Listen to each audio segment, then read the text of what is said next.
Hey everybody, welcome back to Sounds Like a Drum, Cadence Independent Media production. Today, on the Cymbal series, we are talking about one of my favorite Elvin Jones quotes as it pertains to your cymbals.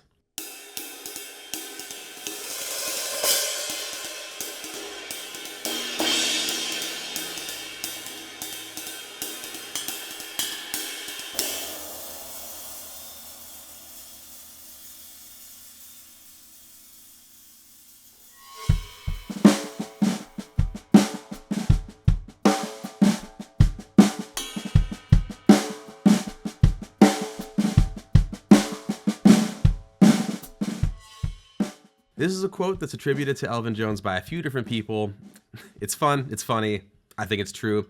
The quote goes like this: if you can't get 20 different sounds out of a cymbal, either there's something wrong with the cymbal or there's something wrong with you. A little aggressive, but we decided to take this idea, take it to our cymbal that we use here every day, and see if we could figure out how to get 20 distinct sounds out of it, while actually limiting ourselves to just sticks too. If we rolled mallets and stuff in there, it might not be that hard, but we're gonna try to just do it with sticks today.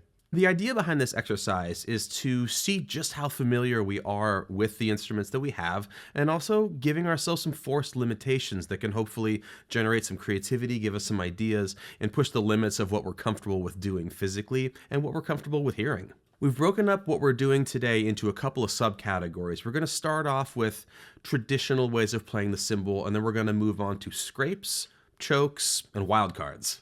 First up, the more traditional approaches to your standard ride cymbal.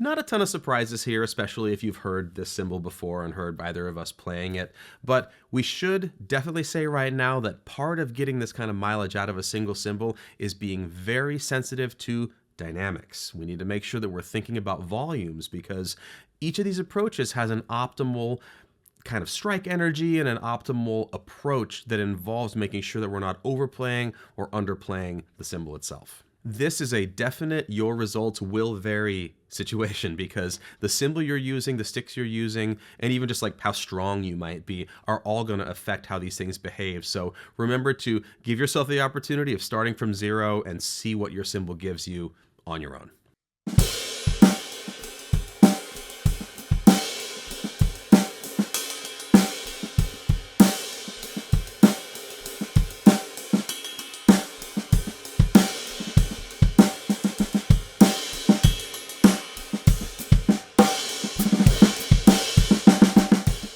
Next up, my favorite source of horror movie spooky sounds, all kinds of scrapes on the surface of the cymbal.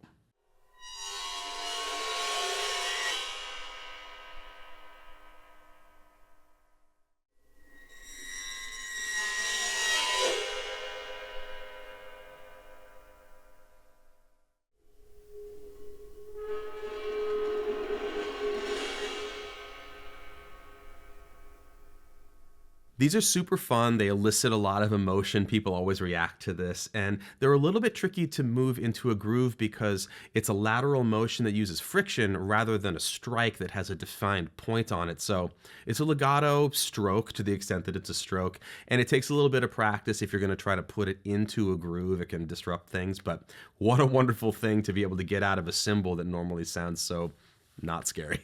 This can also fall under the category of ways to draw people in by giving them something different than what they expect. For instance, a scrape in place of a crash is still going to give them the brightness of a cymbal or a cymbalistic experience, but it's going to make them lean in a little bit because it's not as loud, it's still a legato sound, and if it's really unexpected or fits into the topography of the music you're making, it's one more opportunity to add some color and draw the listener into what you're doing.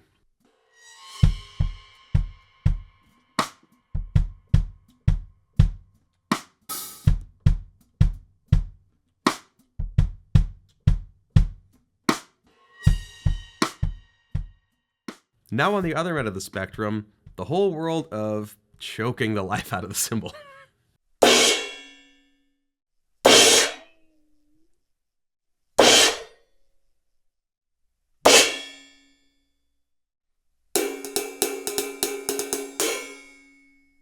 This is something that I actually associate with vaudeville and old-timey stuff, and also with one of my favorite Primus albums. Anybody that's been through the ringer with all that stuff, you probably know the one I'm talking about. It's really interesting not just to apply to small cymbals like one would do in sort of like a John T. 1920s, 1930s caricature, but also figuring out different manners to attack the cymbal with the choke to get different noises out of it. It can be really dramatic, it can be ridiculous, it can be funny, it can be serious, and it can also just be a way to chop the sustain off in the middle of a groove if you want to do that.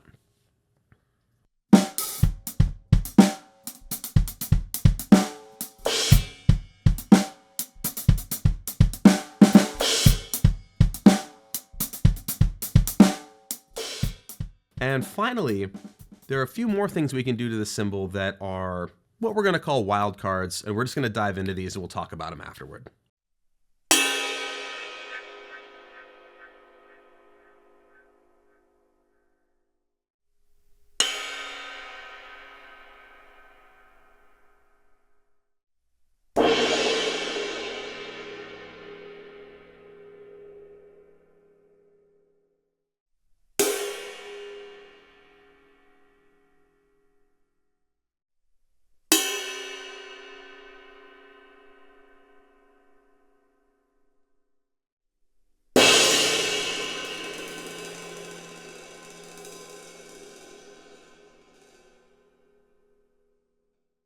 The first time I saw somebody do bell tremolo, I had no idea what was going on. I didn't understand why it worked. It was an instruction in a piece of percussion ensemble music, somebody else's job. I looked over from the vibraphone and was like, what?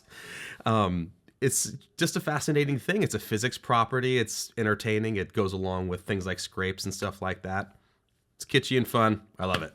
Hitting the edge of the cymbal with the stick vertically to get a little bit of like a chime or crotale sort of sound is another in the pile of things that sound like some other kind of percussion, but at the same time, I just used a stick on the same cymbal, got another idea out of it, and it's also nice and quiet, but still metallic, so it can take the place of a punctuation but be much, much, much smaller.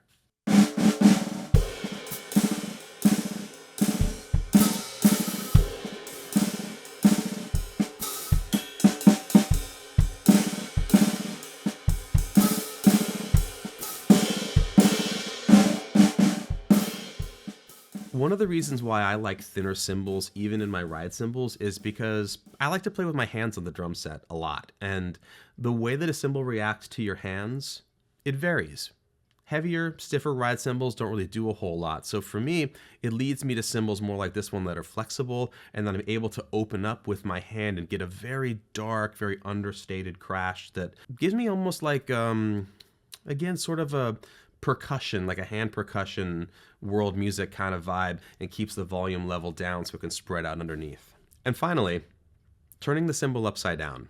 Even though it's one piece of metal, if you flip the cymbal upside down and put it on the stand, the way that the weight is distributed, the way that the felts are muffling it a little bit, the way that the angle of attack changes, completely alters the behavior of the cymbal, even as simple as playing on the inside of the bell or playing on the body of the cymbal from beneath. We've experimented with this in the past. It was really surprising. Every cymbal that we've done this with gave us a whole other world of noises and strangeness when we flipped it over. So generally speaking, this is something I would try out. Maybe not on the gig because it's a whole thing to turn it over, but I've definitely done this in recording studios since we figured it out.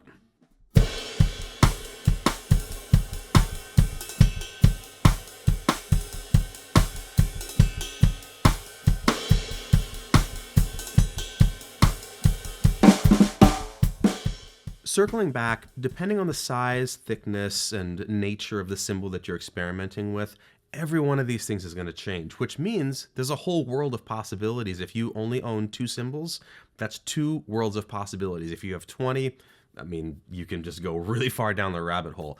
But we would encourage you here to pick one that you love and start with that one and just see how far you can take it, because nothing we did today runs the risk of damaging the cymbal in any meaningful way.